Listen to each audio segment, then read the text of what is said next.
নমস্কাৰ। কবিতাৰ শিৰোনাম নৰকাসুৰ। কবি নীলিম কুমাৰ। যলৈকে যায় নৰকাসুৰ, হৃদয়ত লৈ যায় কামাখ্যা। প্ৰেমিক নৰকাসুৰ, তেওঁৰ চেতনাৰ সোঁ কাষে কামাখ্যা, বাওঁ কাষে কামাখ্যা, প্ৰাৰ্থনাৰ নাৰী কামাখ্যা।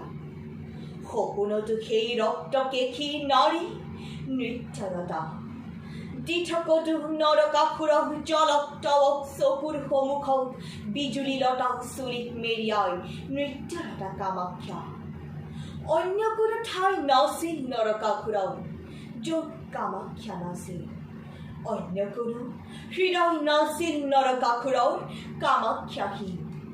ভুল ক'ত আছিল নৰকাসুৰৰ? ভুল ক'ত আছিল নৰকাসুৰৰ? নৰকাসুৰে এদিন কাষতে বিচাৰিছিল কামাখ্যা, প্ৰেমিকে বিচৰাৰ দৰে প্ৰেয়সী। প্ৰেমিক আছিল নৰকাসুৰ, চলনা আছিল কামাখ্যা। বেচেৰা নৰকাসুৰ গোটেই ৰাতি শিৰৰ খটখটি বুকুতে সাজিছিল। সেই খটখটিৰ নাম প্ৰেম। আৰু সেই কুকুৰাটো যাৰ কণ্ঠত কামাখ্যা আছিল, তাৰ নাম প্ৰতাৰণা। ভুল নাছিল নৰকাসুৰৰ, ভুল নাছিল।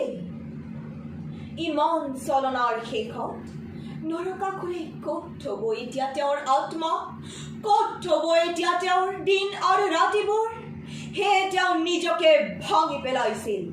নৰকাসুৰে ভাঙি পেলাইছিল প্ৰেমিক নৰকাসুৰক আৰু হৈ উঠিছিল অন্য এটা নৰকাসুৰ। খিল খিলকৈ হাঁহি হাঁহি চলনাময়ী কামাখ্যা লুকাইছিল ৰঙা জবাৰ মালাবোৰৰ আঁৰত। টিকটিকীয়া ৰঙা সেন্দুৰ আৰু বলিৰ তেজৰ আন্ধাৰত। সেই কামাখ্যাক চাবলৈ মানুহ যেতিয়া নৰকাসুৰৰ বুকুৰ খটখটিয়েদি উঠি যায়, তিল মানুহ বিচলিত নহয় কামাখ্যা। কিন্তু কোৱা ধৰ্মপ্ৰাণ নগৰবাসী, অকণমান বিচলিত হোৱাটো উচিত নাছিল নে কামাখ্যাৰ? ধন্যবাদ।